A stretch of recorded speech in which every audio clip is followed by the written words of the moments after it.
Mr. Thompson here. We're looking at United States History Standard 2, Part D, which focuses on explaining the role of the Great Awakening in uniting the colonies and challenging traditional authority. The Great Awakening. No, it wasn't when a bunch of bears hibernated too long and then they finally woke up and everyone cheered. Was excited. The bears finally awoke from their hibernation.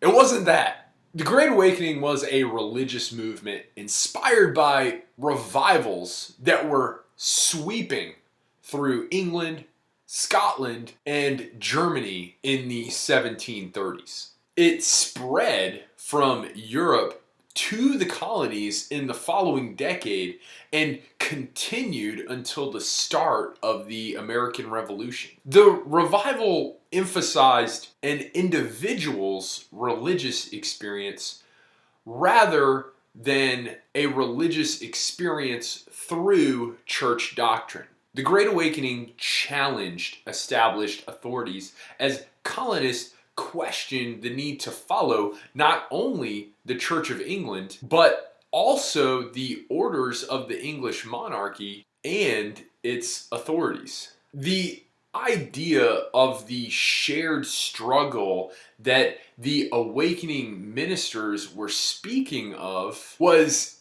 easily transferred to the shared struggle of independence that was beginning to unify the colonies.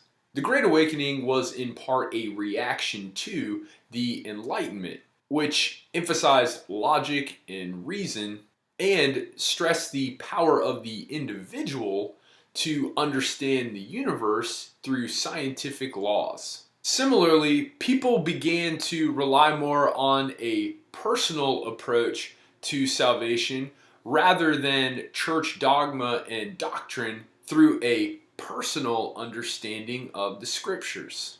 Although the Enlightenment was a movement of the intellectual elite, the Great Awakening appealed to all classes in each of the 13 colonies. Ministers such as Jonathan Edwards, William Tennant, and George Whitefield began to urge Christians to have more emotional involvement in Christianity through fervent prayer and personal Bible study. Their sermons were emotional, appealing to the heart, not just the head.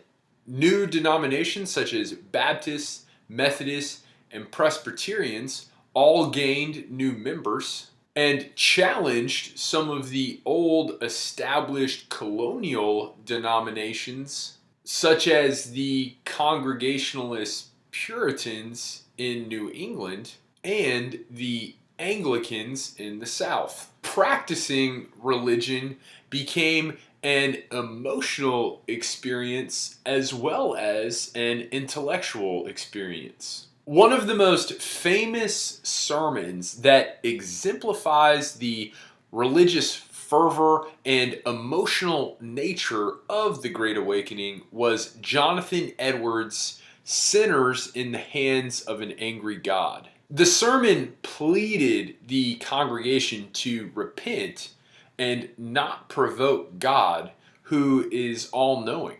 The American colonies, especially those in New England, had been founded on the idea that government ruled on the basis of a covenant relationship with God and the people.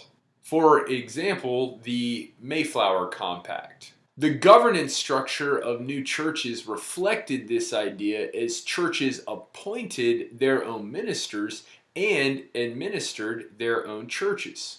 This sense of independence was soon reinforced by John Locke's political ideas and his social contract theory and Thomas Paine's emotional appeal for independence.